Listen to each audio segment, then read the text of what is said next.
I'm Rich Sains, and you're listening to the Procurement Conversations Big Conversation. Join me as I talk to procurement leaders and industry specialists about the biggest issues facing our profession. Welcome to the Procurement Conversation. This week, we're looking at why procurement is still largely a digital desert. Although most organisations have P2P systems and ERPs, there's not always investment in systems to support procurement's more strategic role. I'm talking to Jim Townsend, former CPO of Walgreens Boots Alliance. Hi, Jim. Hi, Rich. Good to be here. So firstly, does procurement need technology?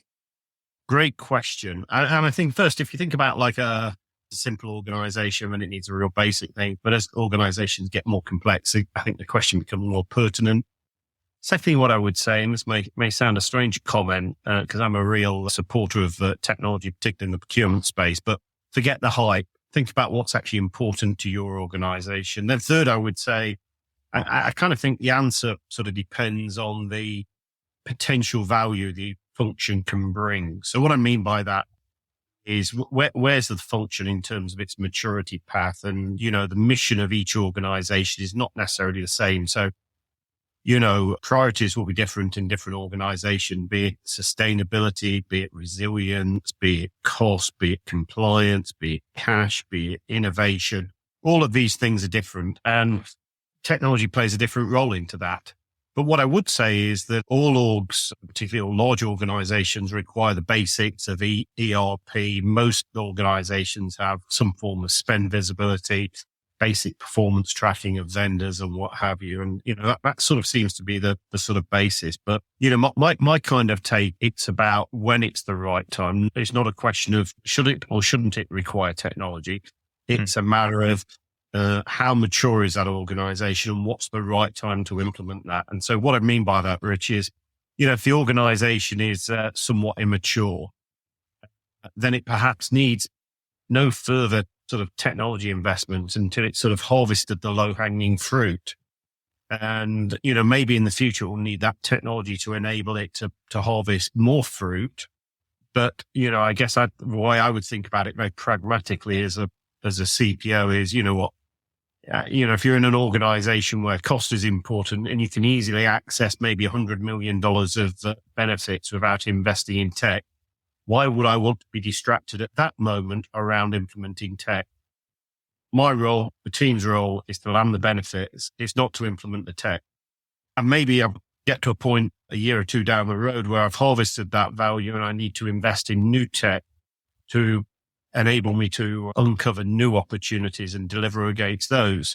Or maybe I've got some unique business opportunities where technology enables me to make the most of those opportunities. So I think my kind of point is kind of invest where the money's at or where the criticality is at, not where the curiosity is at. So for me, it's about timing and when the right moment to invest is. It's about knowing what to invest in, and it's about not getting distracted when you need to focus on other matters. I suppose that's a great point. There's a lot of things on procurement's desk. And actually, as a CPO, you want to be targeting those 2-3 big things that tip the needle. And actually, it may be that tech's just not one of those. As you say, if it's about savings, if it's about sustainability agenda, diverse suppliers, whatever it is, those might be your focuses. And yeah, as you say, the tech can be extremely distracting, and there's a big human element to it as well, isn't there? All that change management, changing your ways of working. Yeah, no, exactly. So as I say, I'm a big believer in tech, but I'm a big believer in tech at the right point in the cycle, and you need to pick your moment carefully. And don't be swayed by those viewpoints and opinions which say, tech's the answer to everything, because it absolutely isn't. Getting the basics right is the basis of everything. And once you've got the basics right, that's a real great foundation to invest on top of. Definitely.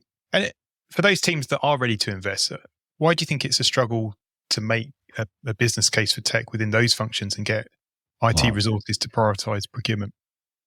Yeah, it's a real great question. I think it's one that many organizations struggle with. I think fundamentally all organizations compete for sort of capital investment, and as procurement, you're competing with other functions for that funding. And really, if you look at it from an investment perspective, companies are kind of, and exec teams within companies are saying, well, shall we invest in the customer offering? Shall we invest in product design? Or maybe we'll invest in procurement, and what's likely to have the greatest return?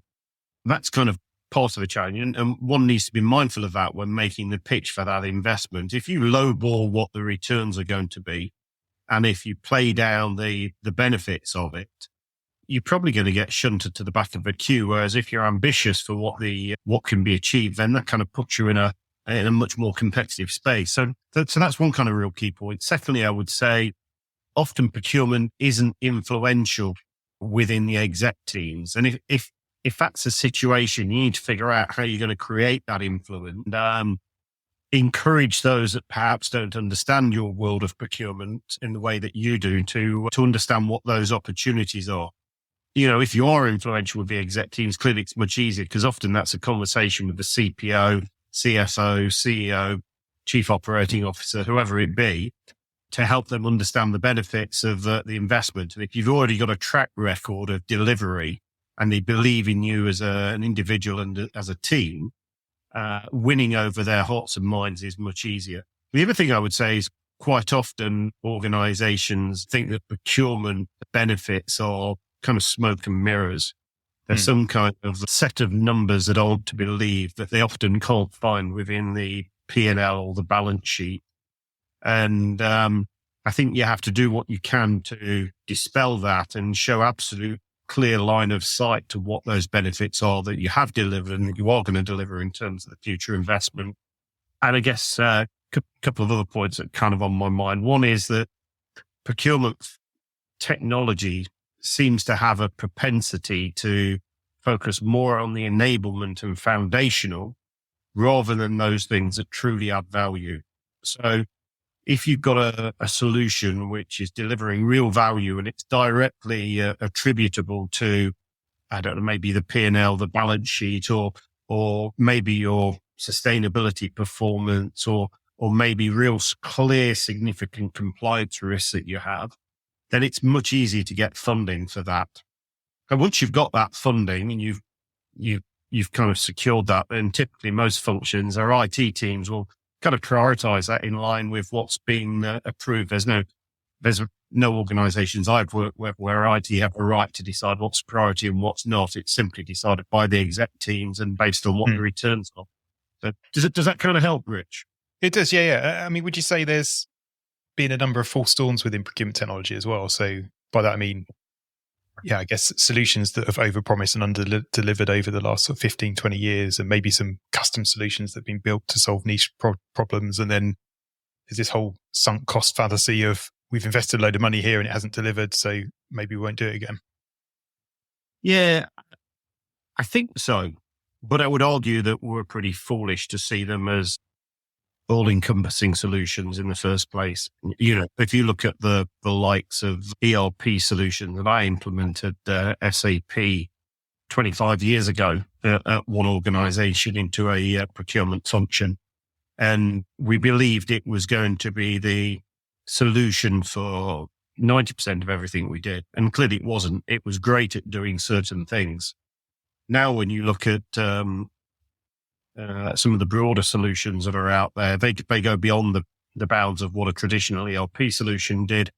And, that they have additional components to them, which are quite kind of impressive in terms of their integration and what have you.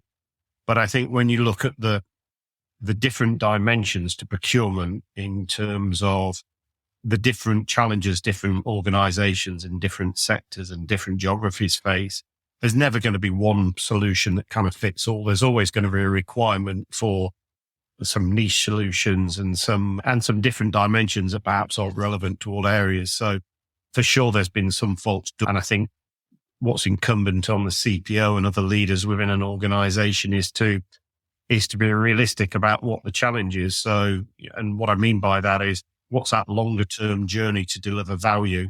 What's going to be the likely capital expenditure? What's going to be the annual operating cost impact of that, and what do you need to actually drive adoption and get it to be sustainably embedded within your organization? Yeah, that adoption point is a key one, isn't it? I've seen it over many years.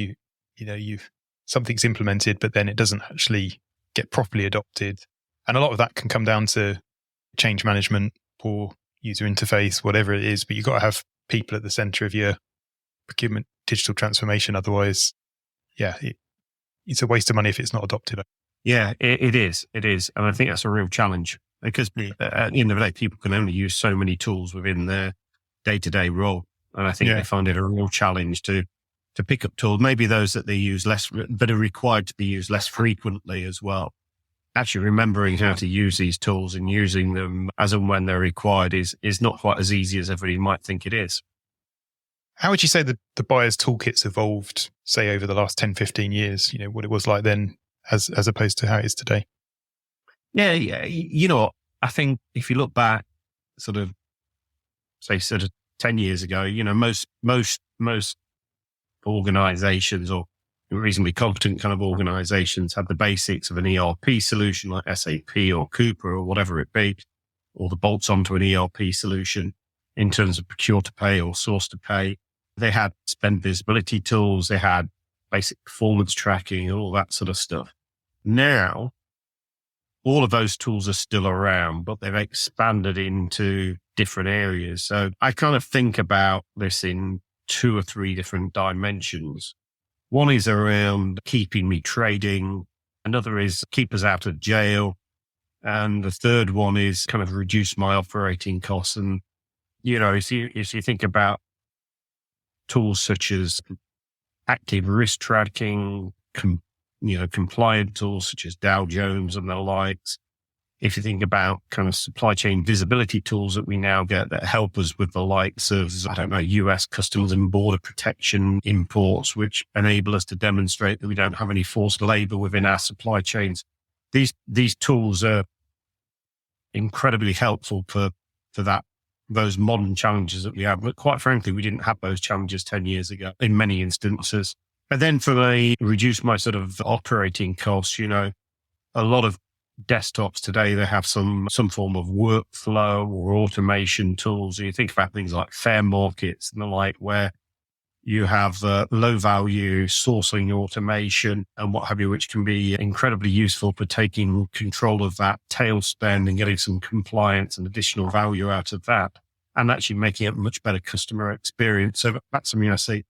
I think sort of in that kind of post-contract world, I think you see the contract management solutions that are out there, be it the likes of Assertis and what have you, where there's a real great set of tools out there for managing contract creation, but also starting to manage contract obligations and each policy holding each other to account for that. And then kind of related to that, very kind of a close sibling, shall we say, is the likes of supplier relationship management tools. And when I talk about that, I mean actual relationship management and managing the relationship on a day-to-day basis rather than just purely performance management tool set. So I think many organizations have a mix of those types of tools and many others for sure. But it is clearly a different position to what it was 10 years ago. And I think with that comes some challenges, but maybe we'll talk about those later. Okay. And where do you see tech firms going wrong in this space? Yeah, another great question. I think in terms of procurement technology, there's some fantastic technology solutions out there to problems I've never seen before. And I kind of think that a great way of figuring out what kind of solutions people want to buy is looking what's at the top 5 or 10 challenges or opportunity lists that a CPO has or a leadership team has within a procurement function. And if their solution's not on the top 10 of those lists, then how relevant is it? And don't be disappointed if you don't sell it because you're actually trying to solve something that's not that important to many organizations. Yeah. And so that would clearly be one point. Secondly, a lot of organizations when selling into procurement don't really get the context of procurement. They don't really understand the procurement operating model. They don't get the context and therefore don't really understand how their solution fits within the wider model. And as such, there's a tendency to sell those solutions as a panacea to all ills. And this can often switch off a lot of prospective product buyers, because those product buyers don't believe they're kind of credible in terms of the claims they're making, because they really don't understand the space perhaps in the way we should do, which is unfortunate, because quite often some of those tech solutions are fantastic and can really be helpful. I think the other thing I would say is buyers in this space, they like to be informed, but they tend to buy on a pull basis and probably ignore the push basis from vendors less so. And I think, as a CPO that's made some pretty significant investments in procurement technology in the past, I think the way that one should think about tackling this is the kind of first question is, what's important to my business? Secondly, where I am with the maturity of my procurement function. And third, how can technology enable me to deliver what's important to my business, rather than being distracted by curiosity for new solutions which are out there, which I think is something that some teams and functions have struggled with.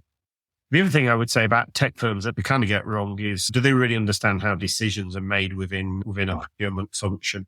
Do they really get that? Do they know what the real pace is of that decision-making process? Do they understand how influential procurement is and what have you? And then do they know how to really get traction in terms of that sale? So that's kind of what I see, got to be on the priority list, understand the context. And what I would say is understand how the decisions are made.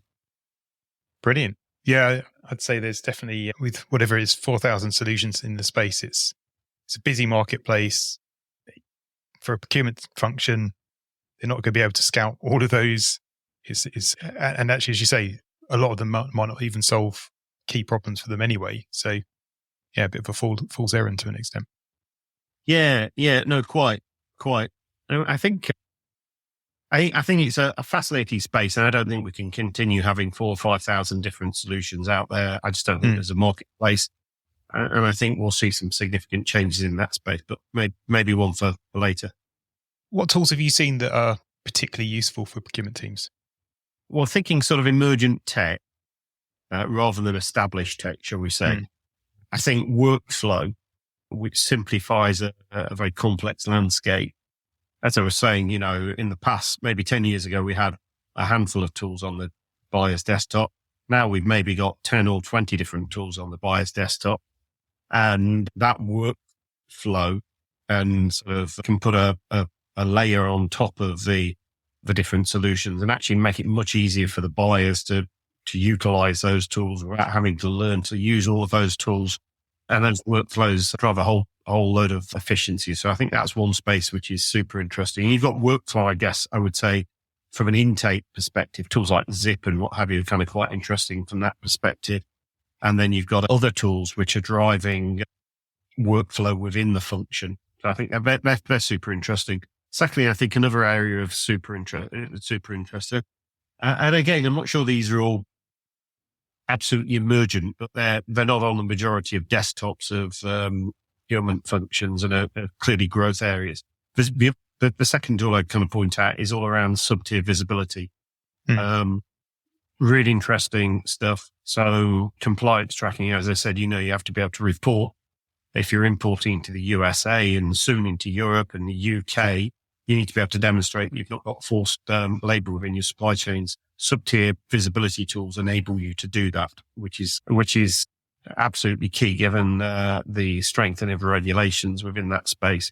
Secondly, super interesting from a supply chain resilience. Once you understand your sub-tier design, and if you're an aerospace manufacturer or defense manufacturer and you've got a deep supply chain, maybe 5, 6, 7 tiers down, you need to, having the understanding of that supply chain, its design and its resilience can be incredibly helpful when it comes to scenario planning and mitigating risk within your supply chain. And finally, I'd say there's a whole load of commercialization opportunities in that space in terms of how you drive optimal supply chain design to deliver best commercial value.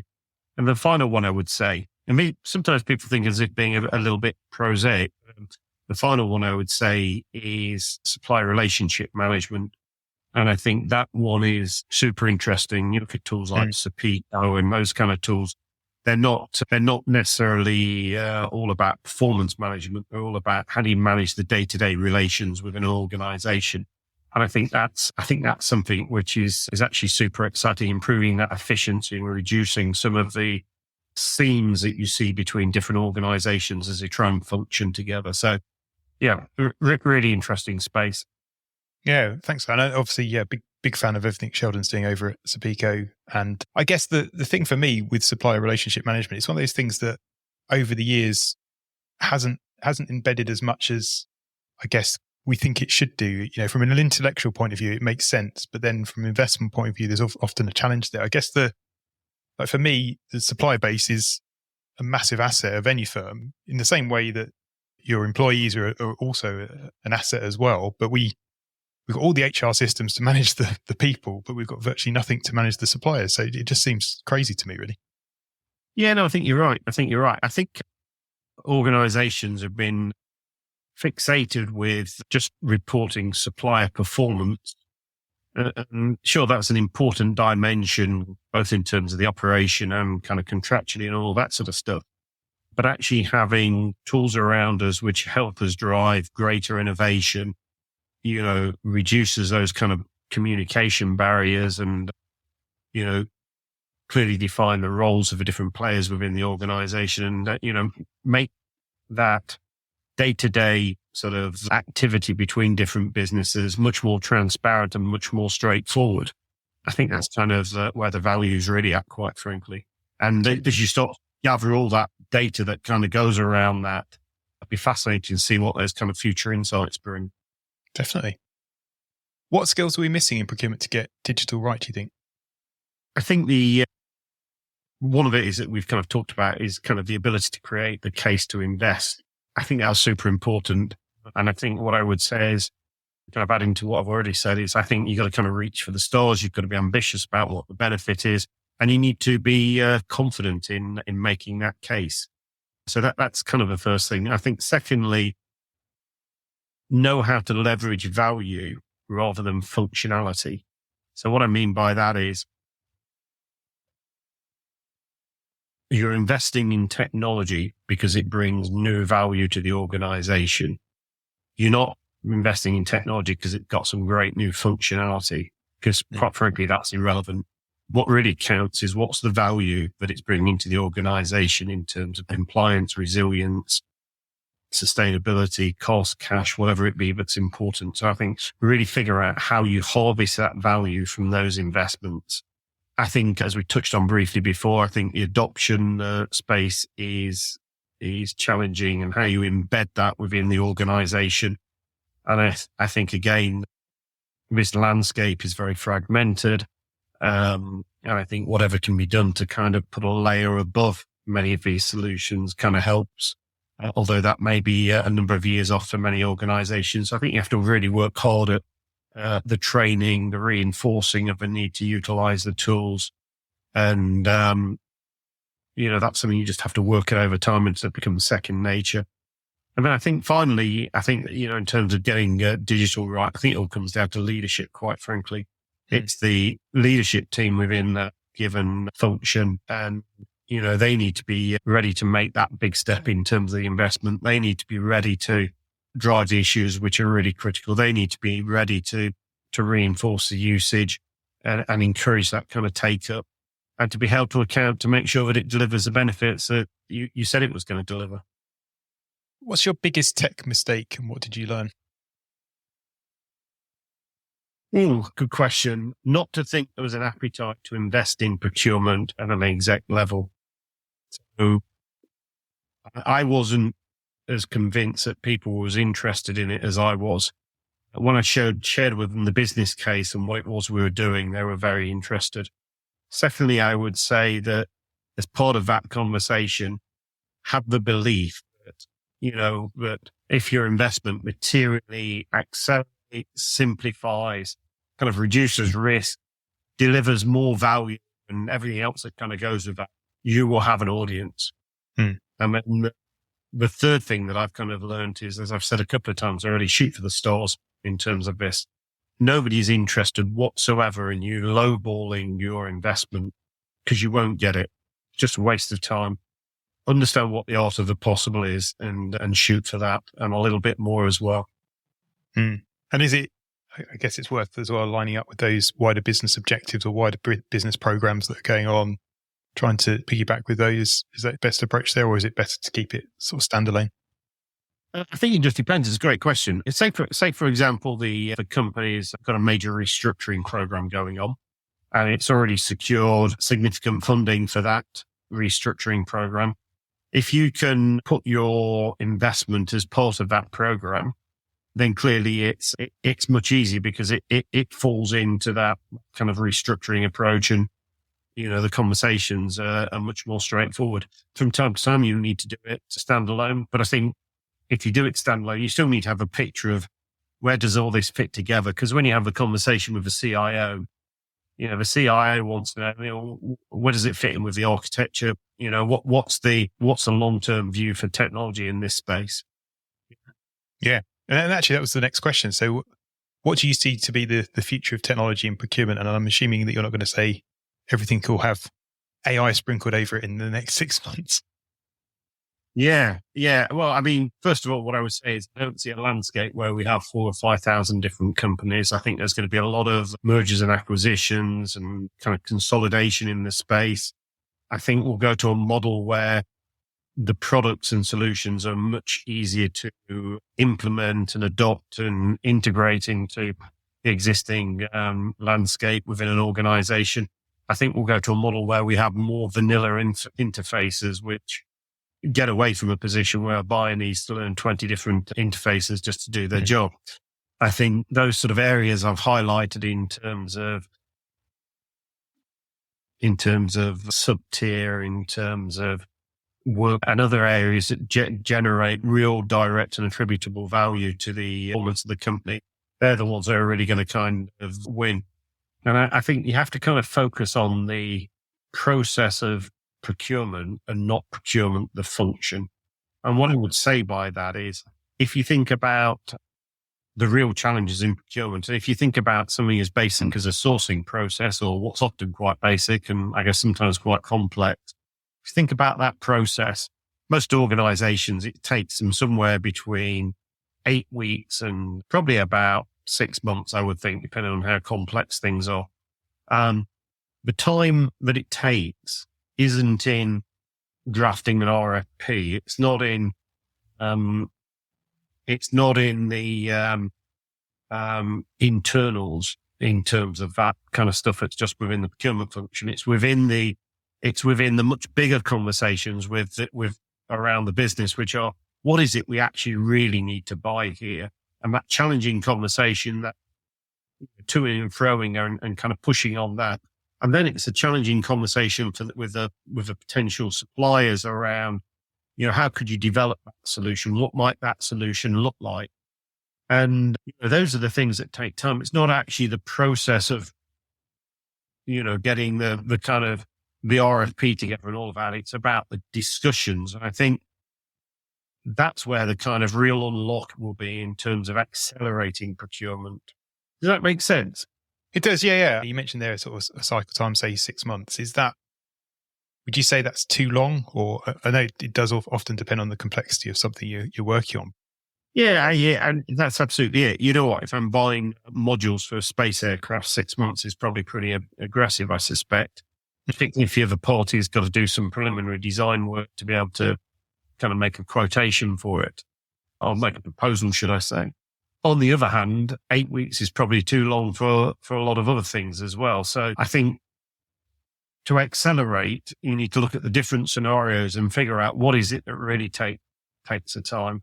And a lot of the solutions today don't focus on what you might describe as in project management speak as the longest pole within the processes. I think the real trick is, how do we accelerate that? The other thing is in that space, which says, we've all worked with people that can go twice as quick as everybody else. Being able to unlock their talent and being able to share that around the team in terms of how they do it will have just an equally as large impact on accelerating, I suspect.